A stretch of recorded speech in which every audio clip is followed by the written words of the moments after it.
أعوذ بالله من الشيطان الرجيم بسم الله الرحمن الرحيم. Assalamualaikum warahmatullahi wabarakatuh kepada semua anak ustaz. Baik, pada hari ini kita akan sambung pembelajaran pendidikan Islam tahun 4 dalam bidang ibadah. Tajuk Mari Bersuci, siri kedua. Jadi sebelum ni ustaz dah ajar dah tentang mari bersuci ni. Cuba kamu semua ingat baliklah. Baik, kita tengok apa itu mari bersuci. Bagi siri 2 ni apa yang kita nak belajar. Baik, objektif pembelajaran pada hari ini. Di akhir pembelajaran, murid dapat menjelaskan bahagian najis beserta contoh dengan betul. Baik, minggu lepas kita belajar apa itu najis. Okey, najis itu benda kotor yang menghalang daripada sahnya ibadah. Kemudian, apa bahagian najis ada berapa? Ada 3. Kita dah belajar minggu lepas. Najis ringan, najis sederhana dan najis berat. Najis mukhaffafah, najis mutawasitah dan najis mukhalazah. Pada hari ini kita nak belajar pula bahagian najis tu. Setiap bahagian najis tu, apa contoh-contoh bagi setiap bahagian najis tu pada hari ini. Okey, kita tengok sikit standard kandungan. Merumus dan mengamalkan konsep bersuci daripada najis mukhaffafah, mutawasitah dan mukhalazah dengan betul.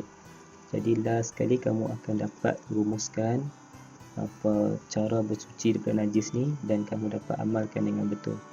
Standard pembelajaran pula menjelaskan bahagian najis dan contohnya serta cara menyucikannya.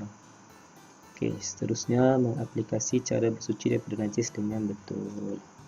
Okey, kita tengok seterusnya. Baik, sekarang saya nak sentuh tentang cara membersihkan najis. Okey, cara membersihkan najis, kita tengok dulu najis mukhaffafah atas sekali.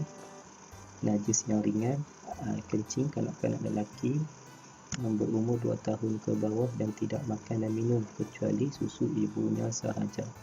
Najis paling ringan sekali satu ni sahaja. Jadi cara nak bersih dia macam mana? Okey, tengok gambarnya. Renjiskan air mutlak. Maksudnya air mutlak ni air yang tidak campur dengan apa-apalah, air pahit ke, air telaga ke, air hujan ke. Renjiskan air mutlak tu, renjiskan sahaja ke tempat yang terkena najis. Mula-mula sekali kena lap dululah. Kalau air kencing bayi tu, lap dulu air kencing tu dengan kain buruk. Lepas lap dengan air kencing tu dengan kain buruk, renjiskan. Kemudian ambil kain baru, lap balik. Bukan kain yang tadi, kain yang lain pula. Ataupun kain tadi boleh basuh balik, baru lap balik dengan kain yang baru, kain yang bersih. Sebelum tu, renjiskan dulu. Buang najis, renjiskan dulu. Lepas tu lap balik. Senang saja. Okey, tak payah curah yang banyak, renjis sahaja. Kemudian najis mutawasitah, najis yang pertengahan. Okey, najis pertengahan ni, tengok cara sucikan dia apa? Hilangkan najis dahulu. Apa-apa pun hilangkan najis dulu. Kalau kena kat mana-mana, hilangkan najis dulu. Kalau terkena kat badan, hilangkan daripada badan. Hilangkan najis tu dulu. Kalau kena kat pakaian, hilangkan dulu. Buang dulu najis tu. Kalau kena kat tempat, buang dulu najis tu. Contohnya macam darah. Darah kalau kena dekat badan kita, berdarah, kita lap dulu darah tu, buang dulu.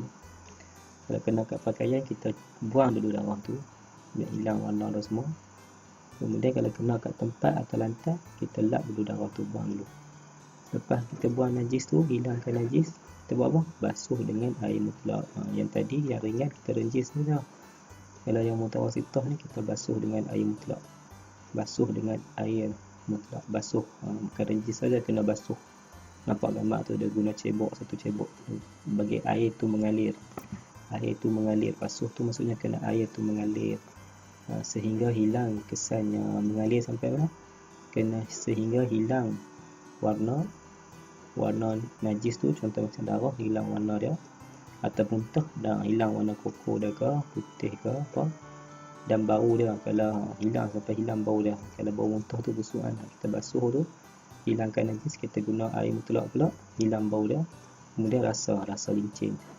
Kalau kena muntah tu dia rasa lincin kan. Jadi kalau kita basuh tu sampai hilang tiga-tiga ni, warna, bau dan rasa. Itu cara membersihkan najis dengan air mutlak. Najis mutawassithah macam tu. Kalau tak ingat, ulang balik step ni, Ustaz terang tadi. Kemudian najis mukhalazah, najis berat anjing dan babi dan keturunannya serta berkaitan dengan dia. Jadi najis mukhalazah macam mana? Yang pertama, hilangkan najis. Sama juga, mula-mula sekali hilangkan najis dahulu. Kalau kena kat badan ke, pakaian ke, tempat, hilangkan najis dulu. Kalau tiba-tiba terpijak tahi dia, hilangkan dulu najis tu. Ambillah kayu ke apa ke, buangkan najis dulu. Kemudian basuh dengan air tanah. Kena ambil air tanah, ambil air mutlak, campur dengan tanah. Campur dengan tanah, jadilah air tanah. Satu kali curah kat tempat yang kena najis tu dengan air tanah satu kali, satu cebok ni lah.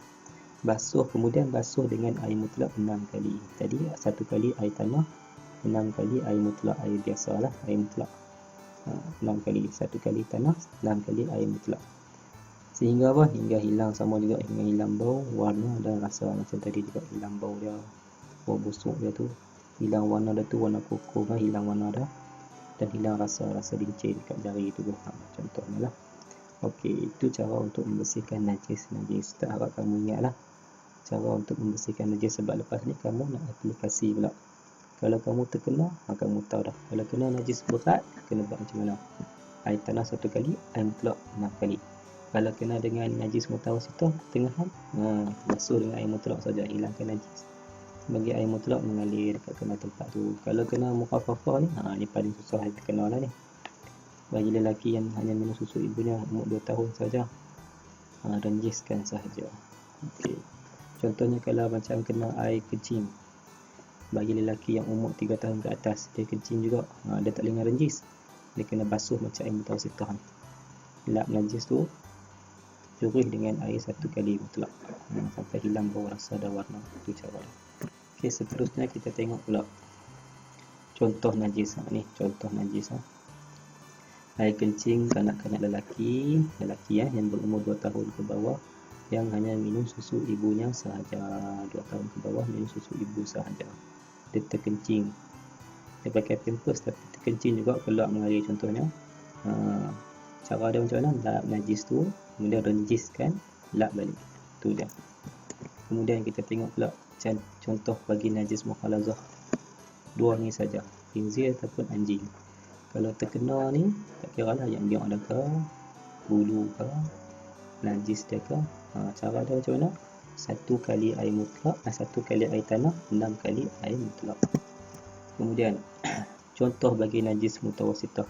Najis mutawassithah ni selain daripada najis berat tadi, selain najis berat dengan najis ringan tu, 1, 2, 3 ni, selain daripada 2, 3 ni, semua tu adalah najis mutawassithah. Apa dia? Darah, nanah, tahi, bangkai, arak, muntah, itu semua adalah najis mutawassithah. Cara cuci dia macam mana?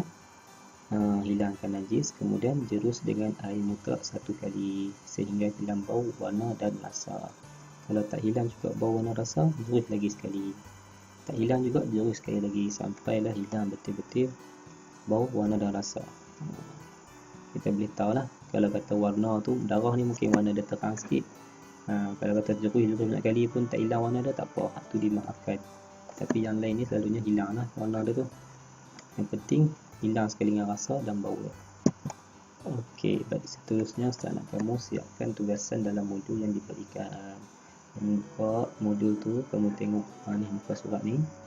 Hari bersuci modul 2. Hari tu kamu dah buat modul 1. Ini senang dia, kamu tandakan right saja pada jenis najis. Contoh nak arak. Arak ni najis mukhaffafah ke, mutawassithah ke, mukhalazah, tanda right. Bulu anjing, mukhaffafah ke, mutawassithah, mukhalazah, tanda right. Darah manusia, tanda kat mana? Nanah, tahi babi. Air kencing kanak lelaki berumur 2 tahun ke bawah yang hanya minum susu ibunya, tanda kat mana? Najis ini apa? Bangkai kucing, najis ini apa? Kulit babi, najis ini apa? Muntah manusia, najis ini apa? Tanda sini. Lepas tu tangkap gambar, hantar kepada Ustaz. Ustaz akan tengok, insyaAllah. Jadi Ustaz harap kamu semua boleh lah. Kalau tak faham, ulang balik yang Ustaz terang tadi video ni. Kalau tak faham juga, boleh tanya Ustaz. Assalamualaikum warahmatullahi wabarakatuh.